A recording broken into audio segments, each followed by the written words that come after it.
too. And you know what? When we think about it, the COVID came along back in the end of 2019, Yeah. and the world didn't kind of shut down until 20, or at least the United States didn't shut down until February, March of 2020. Right. And I can't believe it's already 2022. I feel like COVID just started last year. It feels like that. That's what it It really always feels. feels like that, because it's you're looking at 2020, and then you have 2021, that we transition out of it. Because keep in mind, it's been around since 2019. Just keep that in mind. So Right. we're going on like the one, two, three, maybe the third 2.5 years or We've so. had two presidents Right. since this started. Right, right. So it's real, and definitely, I just want to say, everybody stay safe. I mean, don't get your guard down. There's a lot of we have a new strain out there, and it's affecting a lot of people right The now. So Omicron. yeah, Yes. so this don't keep your guard down. Just keep it up. Just keep on social distancing, being safe, sanitizing. Wearing your mask as much as possible. Yes. So Eat yeah. eat at home. Start cooking more at home. So you ain't going out as much. Yeah. The Uber, if you're gonna do the Uber or DoorDash or Right. Postmates, just have them Right. drop it off in front of the door. Right. Exactly. Wait till they leave and you can pick it up. There's Yeah. many different ways we could do to be safer out there. And the thing about it is now we've kind of acclimated, because think about it, there are kids right now who are born and going on their second year. Yeah, this is all They're turning 2 years old. Yeah, mask is During the normal. pandemic. By 2025, they're gonna be wondering Right. how come people aren't wearing masks no more. Right. So they've been born and they were kept on the inside. And talking. They were born and now they're talking. Right, talking and maybe We walking we've too. even met people that when the pandemic started, they were single. Then they got married because of the pandemic. But That's true. so That's true. so tonight is a different episode because usually we have a guest or we have multiple guests on there. But tonight is Clinton and I, because if you're a listener onto the show and you've been watching our show, then you know the number one thing that we normally talk about between Clinton and I is real estate. Clinton being a real estate broker, me being a loan officer, lender, helping provide the financing for housing. We are surrounded by real estate every single day. In addition to that, Clinton also does a lot of work when it comes to notary. So Right. he's very busy in that field. Right. And we just have, in addition to being interested in real estate as far as our careers, we just have a strong interest in black folks and strong interest in seeing our people succeed, because a lot of the reason why we got into the real estate game Right. was to help a lot of black Americans reach the American dream of Right. home ownership. Right. Because with home ownership, you have it for so many years, and then you could use the equity to buy another house Right. or buy investment opportunities Right. or use it as retirement if you sell it off and Right. use the assets or equity in there, or something to pass down to your kids. Right. Home ownership is so important. And the house you live in doesn't even have to be the home that you own. You could rent the house you live in as long as you own something Right. when it comes to real estate, as long as you make it an asset somewhere. Right. If you're not living there, then having real estate is so important. And that's how most communities Right. have transferred wealth, was through real estate ownership, Right. land and True. housing. Very true. And that's important, because when you get into industrial like real estate, it's hard for you not to have to notice, when you have to be aware of your market, and you have to be aware of the how the market is actually transitioning, going up and down in real estate. If you're really in the real estate game, you are aware. I mean, a lot of times if you study the market, you'll see that there's a disparity between demographics in real estate. Right. You have to understand that. So when you go into certain neighborhoods, you have to understand what the price ranges in certain neighborhoods and why they're like that. It's something that we tend to try to ignore, because at the end of the day, everybody says it's a numbers game, but at the end of the day, we see how there's a huge disparity in demographics in real estate, and how the transfer of wealth affects certain communities. Exactly. Right. So Exactly. when you have, they say 65% of Americans' net worth in this country, it comes from real estate. You understand how that affects a lot of communities, a lot of health, issues that happen in communities. It also affects the poverty rates. Affects taxes to neighborhoods where there's lack of proper facilities or schooling or education. So a lot of things in real estate, a lot of things are kind of revolve around the real estate and home ownership. And even when you go into rural areas, because we're talking about, you'll find that disparity very accentuated in urban and suburban areas, right? Right. But when you go into rural areas now, because there's a whole other asset class of real estate where people are selling farms, that's you'll find that there's rarely ever any minorities in those areas. Right. So it's maybe 0.1%. Right. So and though that's where a lot of big deals are done in rural areas. A lot of people might not be aware of that, but that's a part of commercial real estate where you'll find that people buy thousands of acres of land to farm. So it's something where what I decided when I saw that, and I decided that I wanted to make at least be part of the change. Right. I know it's a long road that you have to go, and you can't do it on your own. So I mean, for me, partnering with organizations and financial institutions and that are pushing the agenda for equal opportunity in housing, I am for it. Yeah. So yeah, I mean, Shouts out to NARAB. yeah, NARAB. NARAB is a huge proponent of democracy in housing, and last year, I was nominated as the third vice president of KIRA, which is California Association of Real Estate Brokers. There we go. So I've always been involved Making moves. and then the chaplain for YRD, which is the Young Realtors Division, which is also I also was nominated last year for that, which is also an affiliate of the National Association of Real Estate Brokers, the national division. So, yeah, I mean, for me, it's always been trying to keep my ear to the ground and see how I can make these Clinton, changes. how would you? National. So, so this is what we want to talk about today. Why it's just Clinton and I.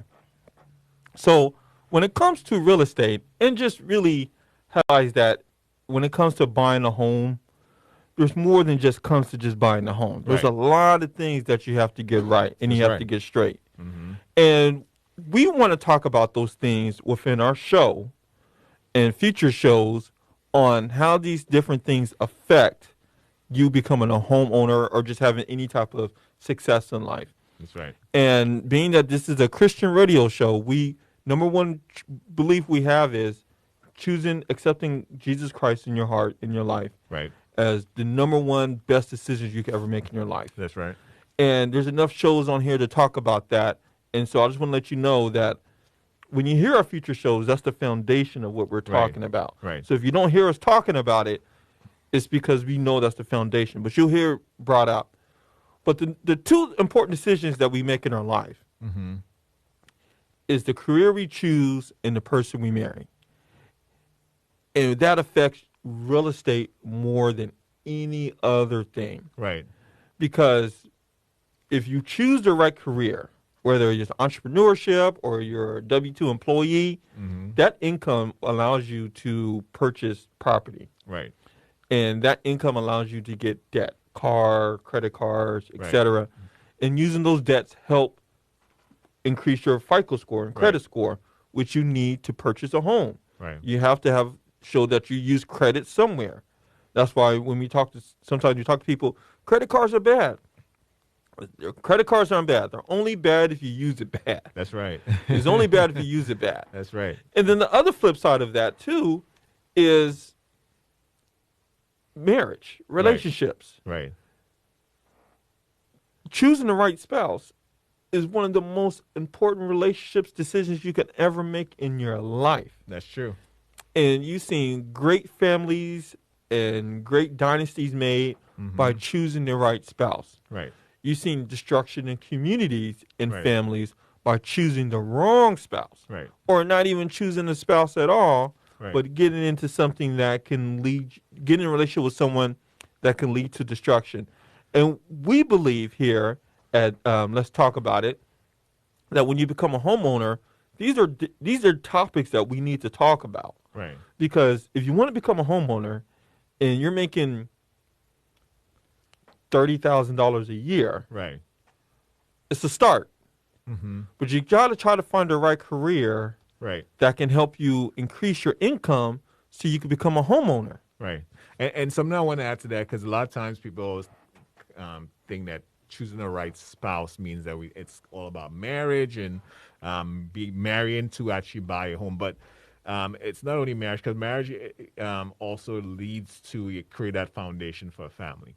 And then Exactly. your family creates the foundation to pass on a legacy. Right. And especially right now, we are talking about this a lot. You see, especially in real estate, we see that there's going to be a huge transition of wealth, across all demographics when it comes to baby boomers and to Generation Z and millennials, because you're finding that. And now people are starting to look at how they can set up a legacy moving forward, Right. like true estate planning, right? Because a lot of people, especially, it starts with a basis, because it said there's a saying in business that goes like, everybody talks about Mount Everest and climbing Mount Everest as the accomplishment, right?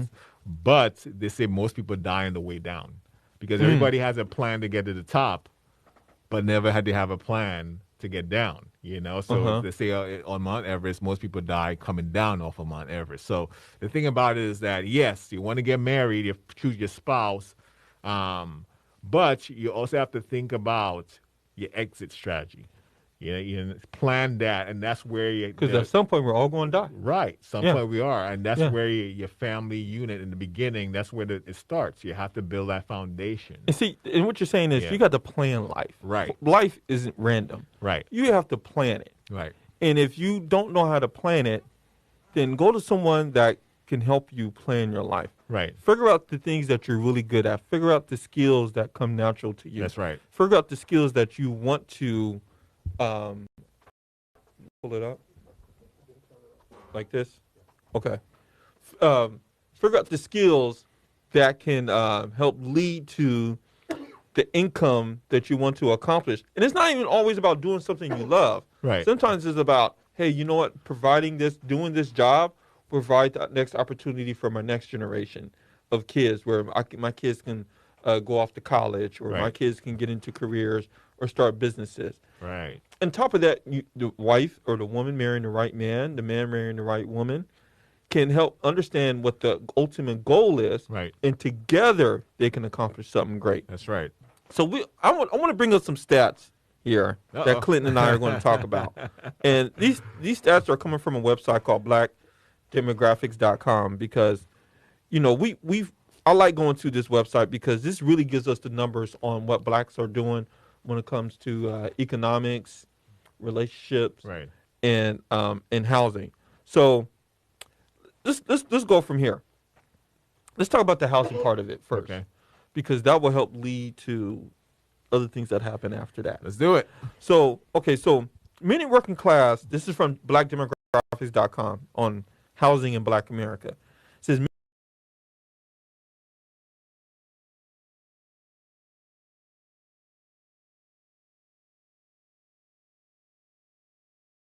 in 2017 from 46% to 41%, where it's remained unchanged until 2018. Now, these stats are from a few years ago, so they're Right. not up to from 2021, but Right.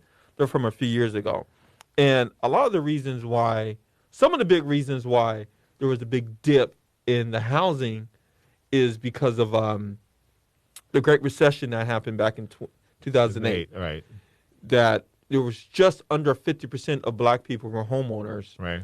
And then we went down to around 41, 42%, Right. where to this day we're still hovering around, Right. which meant that housing-wise we never quite. But that's not the only thing that's affecting us when it comes to home ownership. Another thing that affects us when it comes to home ownership is the household piece when it comes to black marriage. Now, why am I bringing this up? Why is black marriage? I dropped that. My bad. That's right. Why is black marriage important? Mm-hmm. Because when you have two incomes coming together, Mhm. there's a greater chance you can qualify Right. for any type of loan, Right. whether that's a home loan or a car loan or I don't think you can use two. Can you use two incomes for car loans? Yeah, well, Okay. credit Yeah, wise. I'm not too familiar with car Right. loans, but yeah. So car loans, etc. Two people working together towards one common goal is better than one, Right. right?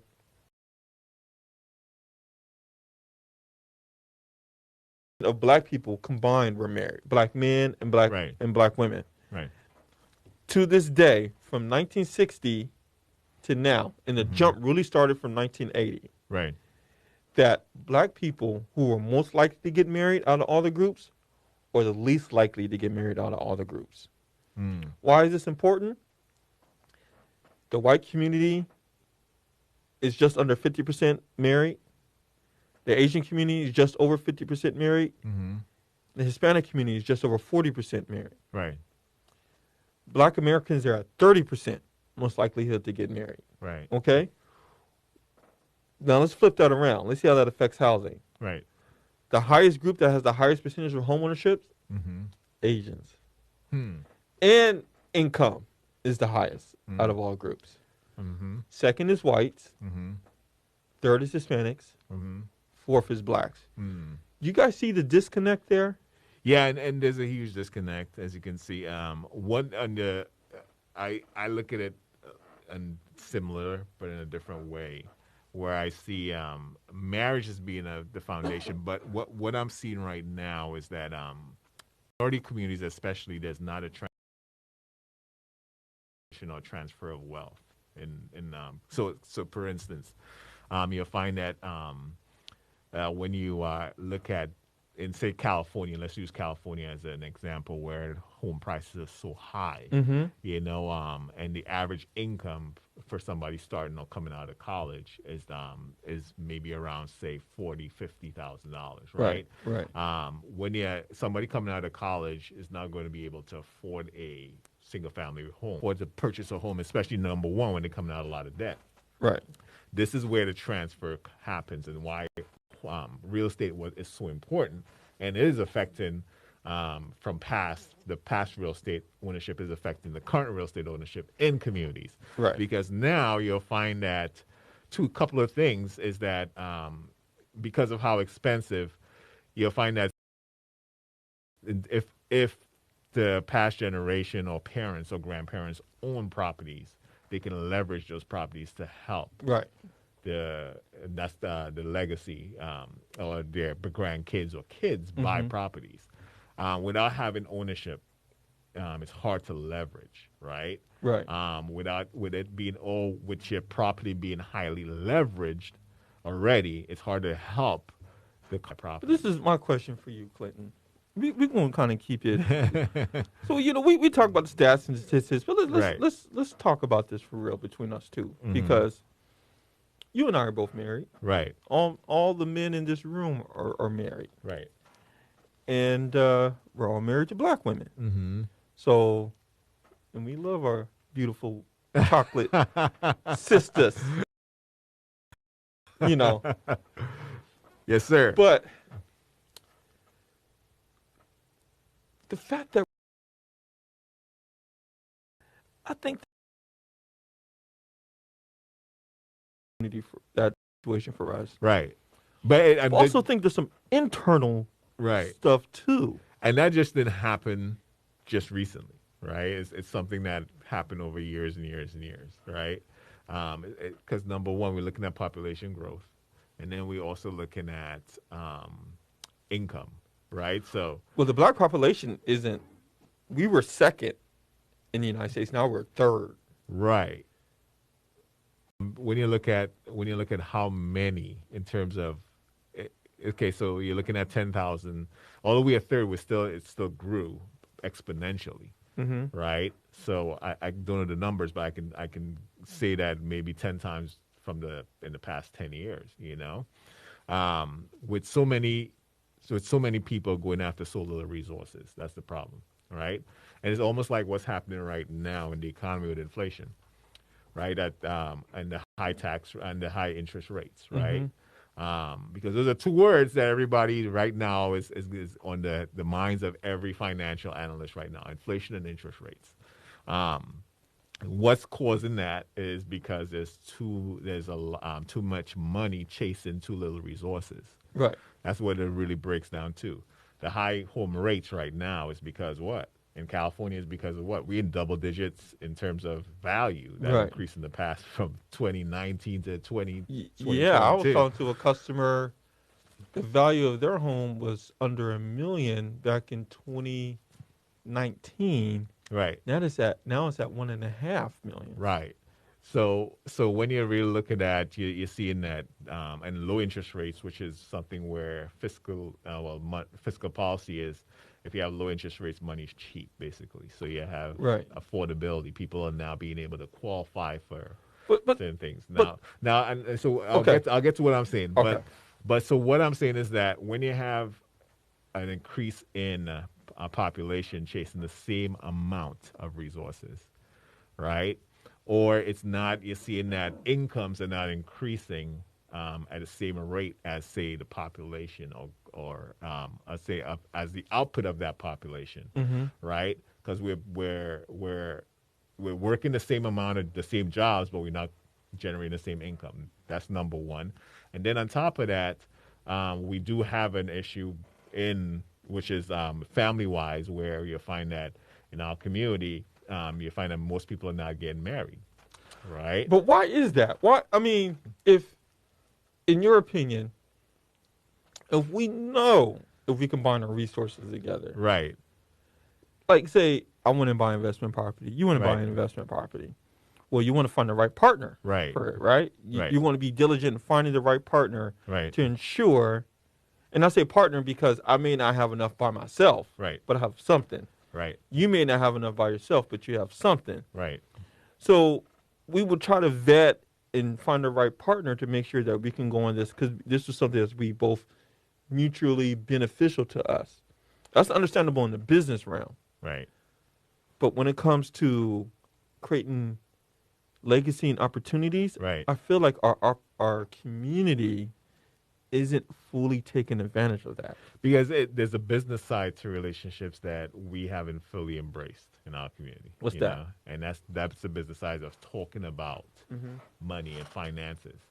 So we tend to look at it as after the fact, right? So we get married first, we have the kids, and then after the fact, we'll try to figure out how we're gonna create the money and So you create the think income. it's the money that's the combining our income and resource together is what causing us? But at the same time, too, do you see now you have a generation of people who are more independent, more educated, right? So with that comes the fact that understanding how money and relationships work, people are looking for like kinds, like they have to pair themselves with somebody who is on, as they say, on that same level, education and income wise, right? Yeah, like for women, and so I'm saying women in general, Right. not just black women. Hypergamy. I just want to be clear when I say that. Where the person you marry Right. is at least on your level or higher. Right.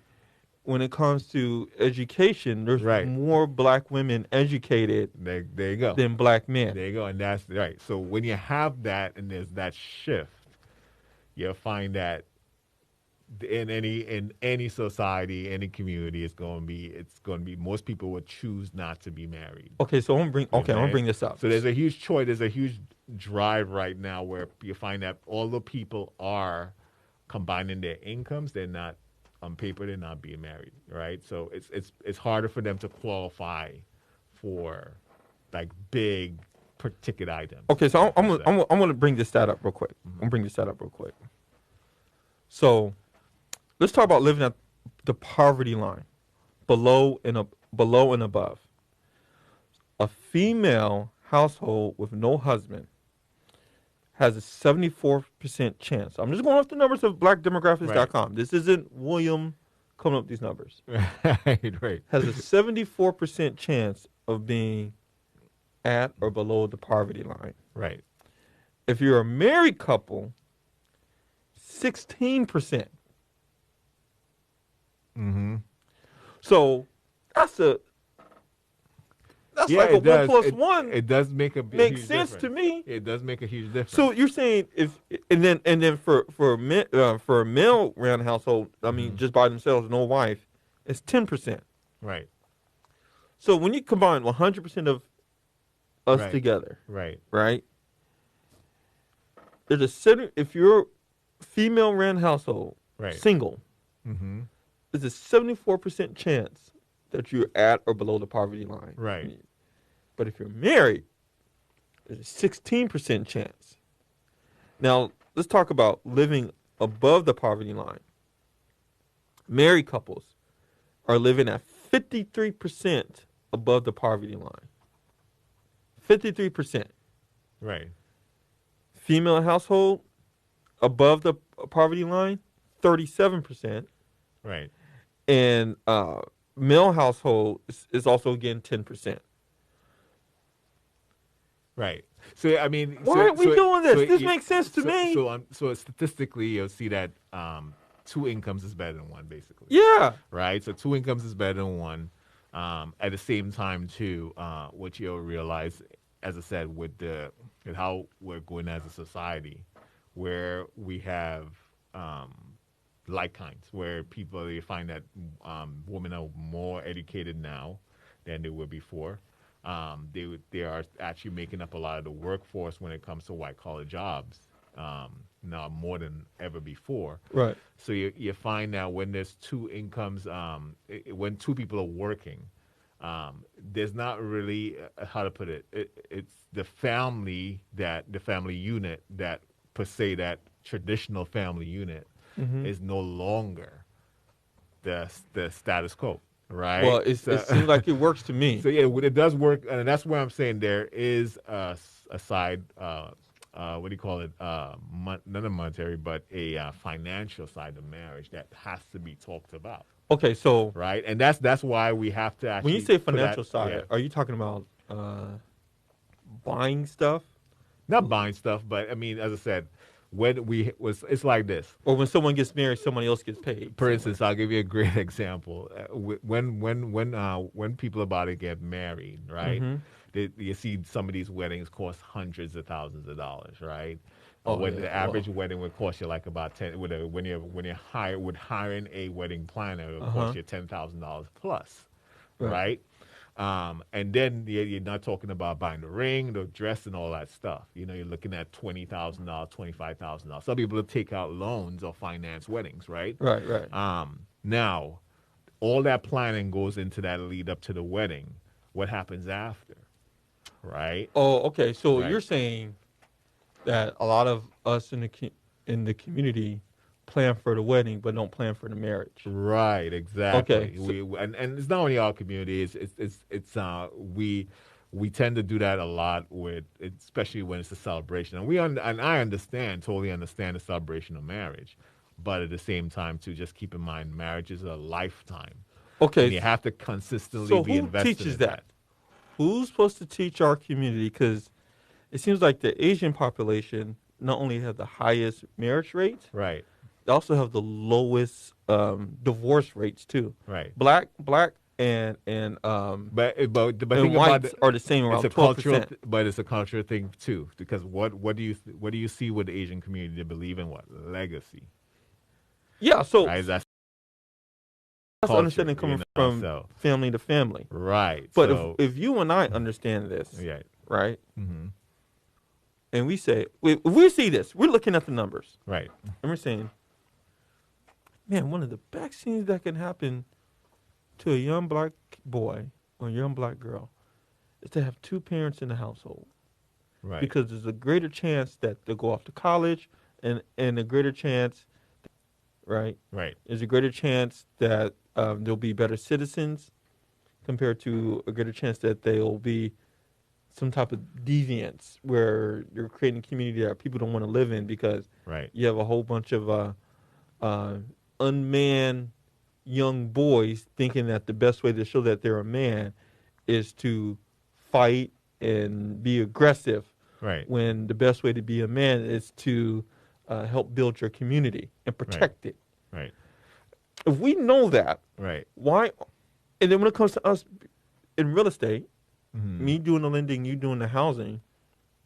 Why isn't this communicated enough?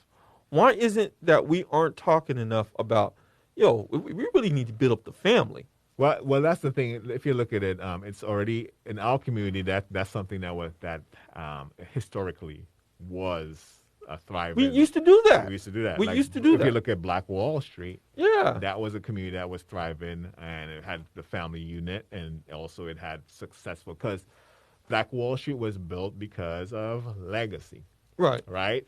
We wanted to create a legacy that we can pass on to the kids and take care of our community, right? Where we can actually, we saw that our output was the same as any other person's output, but if we were to pool our resources together, we can actually be able to actually get the return on investment for our output the same, Exactly. right? Exactly. Now, just keep in mind, it was built upon trust, right? And then it was built on ownership. Those are some of the foundations that was built on. No, there were less educated black people back then than Right. there is now. Right, but it was built on trust and it was built on ownership. And there were a lot poorer back then than we are now. Right. Now, you'll find that more starting to change. You'll find that the community is because when you have single parent dominated community, you'll find that that trust level is not really there, in that community. So so when you'll find that now people are realizing the economics behind that, right? Because Someone else is benefiting. right. Okay, So yeah. now people are starting to be aware of the economics behind. Okay, so let's it. talk about that. I think one big factor of the low marriage rates Right. is the fact that, especially starting from the 1980s, you start seeing an increase of black men going to jail, Right. of being That's true. incarcerated. That's one factor. I mean, and then because you could say that's the war on crack drugs. era, the Right. war on drugs, Right. and that in the predominantly black communities, Right. LA's, New York's, and New Orleans and Baltimore's, they were really hit hard Right. with these types of things. So one is black women who are less likely to go to jail than black men had a smaller pool to choose from. In addition to, there's just already more women than men, period. Right. So it decreases a lot when it comes to incarceration. So that's one external factor. What do you think is another external factor that's And that's you saw a decrease? Well, I mean, one is number one is segregation had a lot of laws that were put in place that prevented home ownership among black people, even getting simple loans, even education, right? So keep in mind, we have a law in 1977, the Equal Credit Opportunity Act. That was just passed in 1977, and that's the act. Now everybody signs that when they're actually applying for a loan, because the banks have to be held accountable, right? Why is that? You understand why? Yeah, Why? there was some shady Why? business going on back in the day. It's not Yeah. because people just came up and say, "Oh, we want equal, equal rights against what?" So the thing about it, there is some disparities that was manufactured. And we have to come to grips with that. It is what it is. Because that caused a ripple effect throughout generations, right? Well, I know one external factor I was thinking Right. of. I know people ain't gonna like it. I won't say it. Especially when we're talking from the 1960s and up. Right, It's social welfare. right. It's the Social welfare. welfare, right? If you have a male in the home Right. working, Mm-hmm. there's a less likely chance that you'll be able to get any type of welfare. Right. Now, I'm not saying most or all black women chose welfare over Right. a man. Right. What I am saying is welfare incentivized a lot of black or just poor people. Mm-hmm. When Right. black people were the poor of Right. all the groups So at that- that time. And that's where you're hitting it on the nail. To Right. to say I gotta make sure I got this income going. Right. And one way to continue having the income going is the more children you have, Right. the more you will get. Right. And so, and I know it's kind of adjusted now on how they do welfare, back then that they gave you money. Right. But because black people were the poorest of all the groups, Right. there was incentives to let the government take care of you, Right. keep that man out. Right. And that is one of the ripple effects that came out because the keep in mind, welfare there had to be welfare when the war on drugs happened caused a lot of single parent families. That too, yeah, yeah, Right. absolutely. So obviously, there's going to be a welfare factor to help single parents out, right? Mm-hmm. Um, all men don't go to jail forever, but when you have men coming out of prison with minor charges, and it's hard for them to even, they still have to find a proper paying job, right? And I'm not saying that's the What you're right, saying is, when we talk about the income piece, right? right. So If you go to but jail, there's less right, likely chance that you went to college. right, And also, there's less likely chance that you could get into a career where the income will be good, right, which means that you're more likely to do something to make up the income that right, is not legal, which could put you right. right back into jail. Right. So what created and the thing about it is this: we tend to a lot of times when history is told, we tend to leave the pieces out that because there's in life there's always going to be a cause and effect, right? So one of the things is that the effects of some of the causes, which is number one, we have to look at the poverty rates that people were pushed into, Yeah, right? yeah, yeah. Right. So I mean, when you have, it's kind of like somebody told me, it's like this. A lot of times when you have a hungry lion, and he sees sheep, do you want him to not go hunt and eat? So a lot of times you find if when you push alpha males into a tough situation, they are going to find any way possible to eat.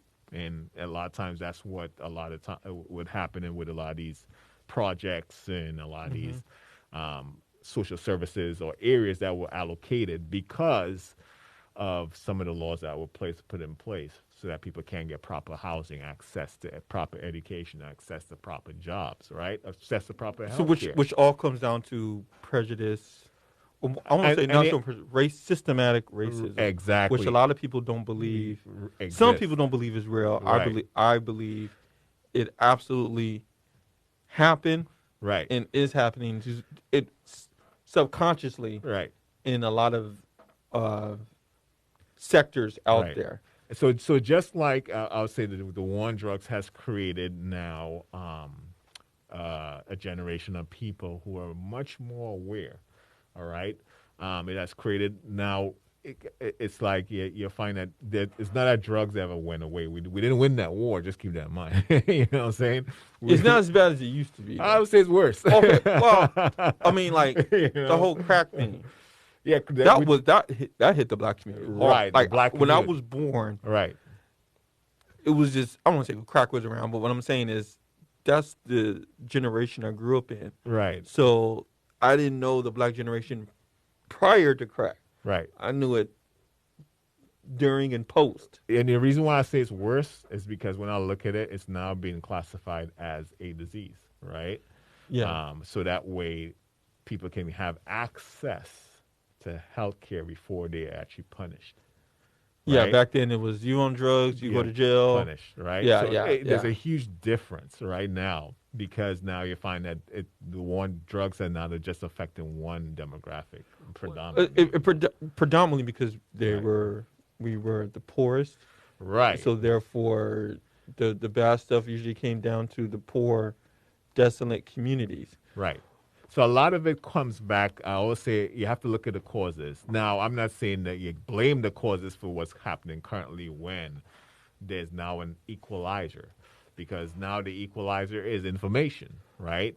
The Right. problem with the information is that some people don't like the truth out of that And information. so let's talk about the truth. Right. So we talked about the external factors of Right. why. And again, ladies and gentlemen, if you're just tuning in, is we're talking about the importance of relationships and marriage when it comes to home ownership and finding the right careers, because that's going to be the gist or what we talk about majority of our Right. show, and you will see on future guests. So we talked about the external factors. Right.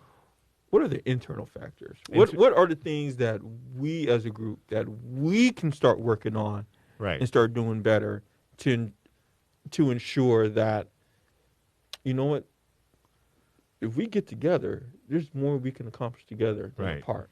This Right. is fun. Right. We can't. We're not going to blame nobody else. We're going to put Right. this on us now. What are the internal things that are cause? I don't want to. Okay, maybe And ask a there better can be question. so much. I mean, that could be a whole. There's so many layers to internal. Okay, let me ask you a better question. Then. Right. What are the internal factors that we can do to make sure it gets better? Right. And I would say internal in our community, and then we can talk internal about in our family, and then we can talk internal about in ourselves. But I'll start with our community. I think we just need to trust each other. We and that's where we go back to Black Wall Street, right? We tend with Black Wall Street was built on number one. We have to own it, but if we don't own anything, we can't. We have no leverage, right? So a lot of black people don't trust each other, Right. like So we used to, and we need it because I mean, especially men and women. right. So Yeah. we're starting to now that we're pulling the blanket or that was put over our eyes because the information is now out there and it's blatantly out there. And as we go look into the information, we see how powerful that we were at one point, because that's in the history books that those things are not really prevalent. You don't hear it too much.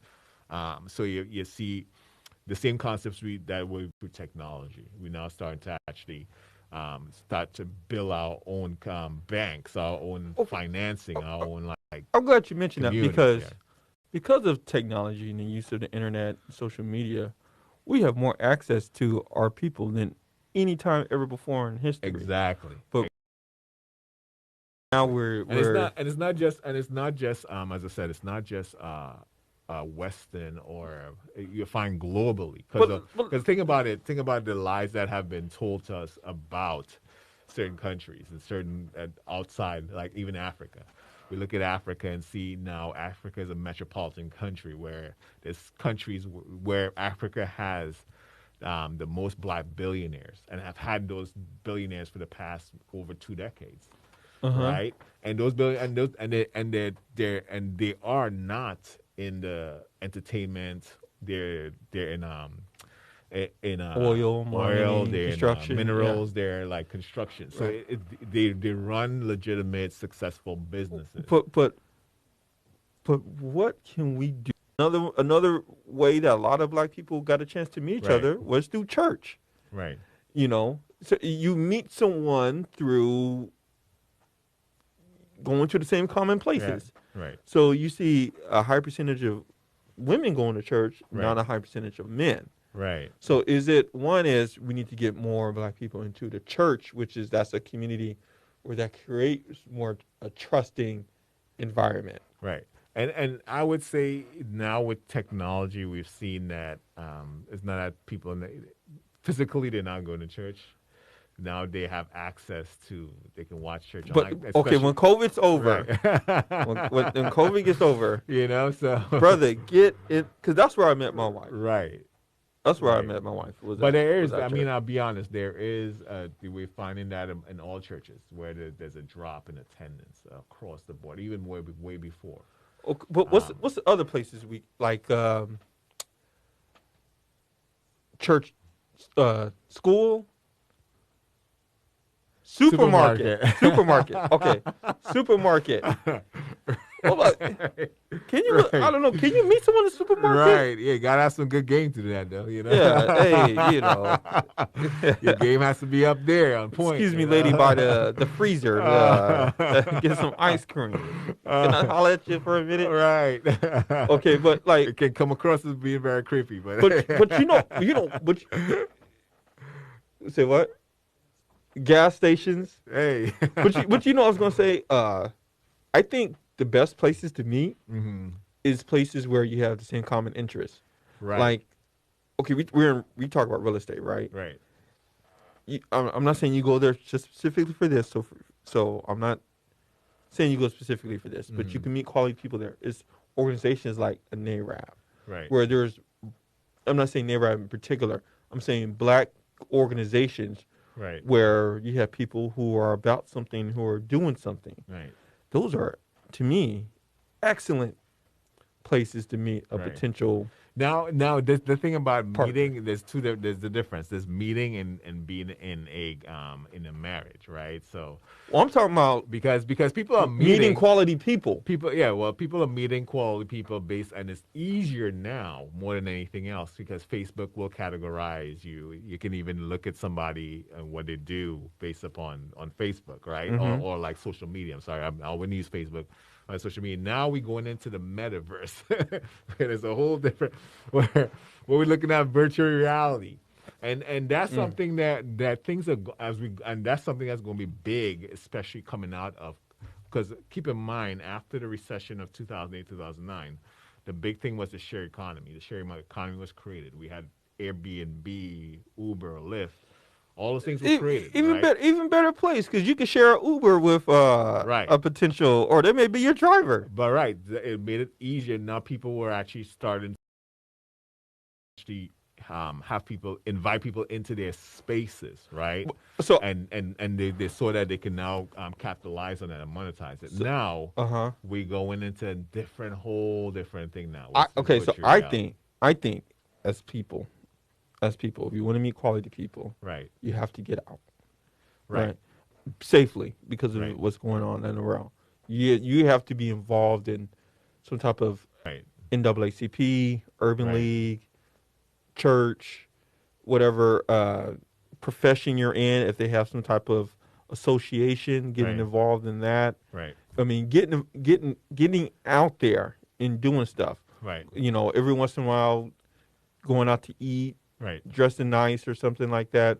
Limiting how many people you're going with, so the person that they may have some type of interest in seeing you right, is not intimidated by six different people, but maybe you're just two right, or three. right, Another thing I was going to say is for us to do this better, right. I think we got to get over ourselves in some areas. Exactly. I I Exactly. I believe that if you're a college educated person, you don't have to marry someone else who's college educated. You just want to ensure that is this a good quality person? Right. Will they be a good spouse? And will they Right. be a good parent? Right. And those are excellent. That's excellent. This is not always about, well, this person make six figures Right. and they drive the nicest car. Right. So therefore, that's a quality person. And I think sometimes a lot of people can look at these materialistic, flashy things and Right. say, that's a quality person. No. Is this person someone that will Right. be a good spouse and a good parent Right. and has a plan for their life? Right. And in addition to that, I am attracted to them, meaning they don't have to be a supermodel, Right. but someone that I like. Right. I mean, I don't care what my friends say, someone I like. I Right. think as black people, we need to do better At with that. Yeah. Yeah. And we need to highlight that a lot more. Right. So I mean, I think, as I said, you find that with more of life mimicking, I mean, of TV mimicking reality, you find that on TV shows, you're finding that's something that's being highlighted a lot. Even with black fathers. Black fathers at one point Oh, my goodness. were stereotyped or marginalized a See, whole listen, lot. Right? I know you're going to do the same thing with your daughters, too. Right. With my daughter, the brother, whoever she's dating, Right. I want to meet this dude to see if he's equipped enough to be with someone like you. Right. Meaning, I ain't gonna look at the fact that he's whatever his income is, although Right. that's a factor. Right. I'm gonna look at, man, will he treat her right, Right. and will he be a good parent? And Will he be a good provider, husband? Right. And then for you have a son. Right. And Sit down with your son and say, the main thing for what I say is integrity. Comes down to always integrity. Integrity in everything you do. I mean, if you wake up in the morning, you have two choices. You have a choice and a chance to do something in life, right? Mm-hmm. It's if you have integrity, you're going to be honest with yourself because the main thing about you'll find is that, as I said, we tend to be distracted by flashy stuff, right? Right. Now, that's not a bad thing, but when you are putting yourself and your legacy and your future in jeopardy to change easy way to love the results and feel like you have results, but at the end of the day, you have to enjoy the process. It's I waking up, agree. it's the doing something every day to get closer to your goal. But part of the integrity is Right, intent.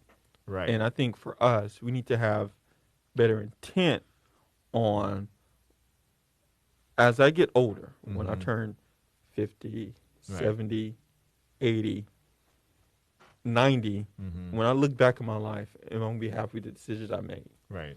And I think that there will be a better chance that someone will be more proud with the decisions that they made on taking a risk on getting married or taking a risk on having children. Right. Although those things may not always come out the way you want it to come out, it won't Right. be perfect in every situation. At least you can look back and say, you know what, but I made the best decisions I can make in my life, Right. and therefore I'm here. Right. So I'm not saying. So to sum it back up, I'm not saying get married to someone just to buy a house. Right. What we are saying is that the best way to leave a legacy Right. on this life is that when you're not here, you left something here that can Right. expand or continue on Right. your beliefs and the things that you accomplished. And a lot of times that comes within the form of a family. Right. And especially for men, men believe in leaving legacy a lot of times through the maybe the jobs or the businesses they built, Right.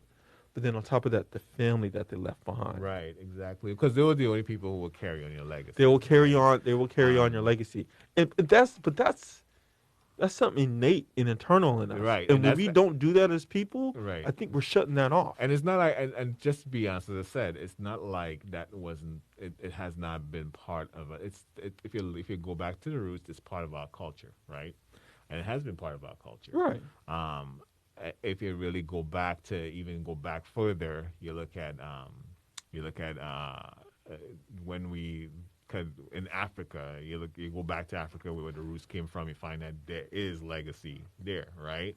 Mm-hmm. Something that was innate in us. Now, I would say we lost it because number one, it's where turmoils of generations.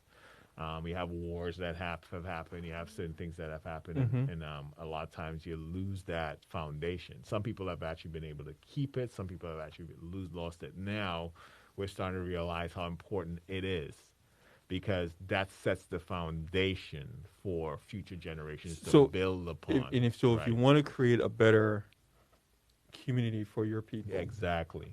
family is one of the best things. Right. Having a great family and enough great families in a Right. neighborhood can create a great community. Right. Having a really great community with a bunch of great families can help build a really great city, Right. which leads to state and country. Right. And even in the Bible, you'll see the Bible states that a good man leaves inheritance for his kids. There Right? you go. There So you the go. Bible says that. So I mean, Yes. it's something where You sound like Roosevelt, the 100-year plan. no, but I mean, a lot of times we don't. We as I said, and that's where we need to start talking about that. Yes, Like yes. we need to start talking like that. It shouldn't feel weird talking about something like that because that's how other families think. Now, I will. I one of my shows that I watch on it's on HBO. It's called Succession. Okay, I It's haven't kind of an watched that. edgy show, but you'll see It's not a Christian show? no, it's not. It's not. But it's edgy. But it's about business. But at the same Okay. time too, that's you find that in certain communities, that's how their family is structured. But all those billionaires Right. and millionaires? Right. What are they? Families. Right. So they always look at what are they going to because they can't take it with them. Yeah. But what they don't want and what you don't want to do is leave your family in a mess. Because money doesn't change the structure or the mentality of your family, right? Because Right. you can be a billionaire and still have messed up and stuff. You could, Right. yeah. So, but at the same time, what you want to do, as I said, it comes back to this integrity. If you have the integrity and you show the integrity and you show the integrity of what you do with your life, what you do mentally, physically, and spiritually with your life, it doesn't matter how much money you make. You are it's going to have a ripple effect in your family. There you go. Because you can do the family thing and buy a house, but leave a terrible legacy behind with some of the actions you've done. So I agree. Exactly. So we will say again, when it comes to having success in life, God is your foundation. Right. He's first. But if you choose the right career and the right spouse, it's a good chance you have a good life. Right.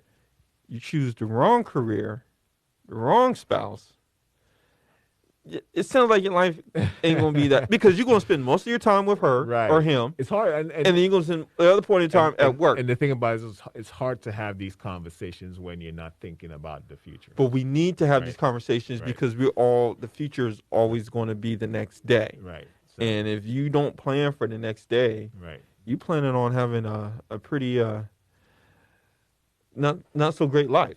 So, and that's where it comes back to your marriage. Like, say if you're married to the right person, these conversations are easy to have, right? But even if they're not easy to have, you need to have them. You need to have them. I'm not saying you need that. You don't need to have them, but it makes it harder to have it when two people don't see eye to eye. So black folks, humble yourself. Fellas, you're looking to get married, make sure she will be a good wife and a good mother and not just good in other areas. Although that's important too. Right. But make sure she's good wife and a good mother. If she can't cook, she can learn to cook. Okay. Sisters, if you want to find a good man, he ain't gonna come in a suit and tie, in a degree, and be / a Nipsey Hussle and Tupac. Right. He might just be some regular square dude who works a construction job. Right. But it will be a good husband and a good father. Right. And just keep in mind, Toro for one day. There you go. Well, that's the end of our show today. Next week, we're going to have, starting from week on, we're going to have guests with us talking about the discussions that we just discussed today. Yes, sir. So until then, we see you guys same time.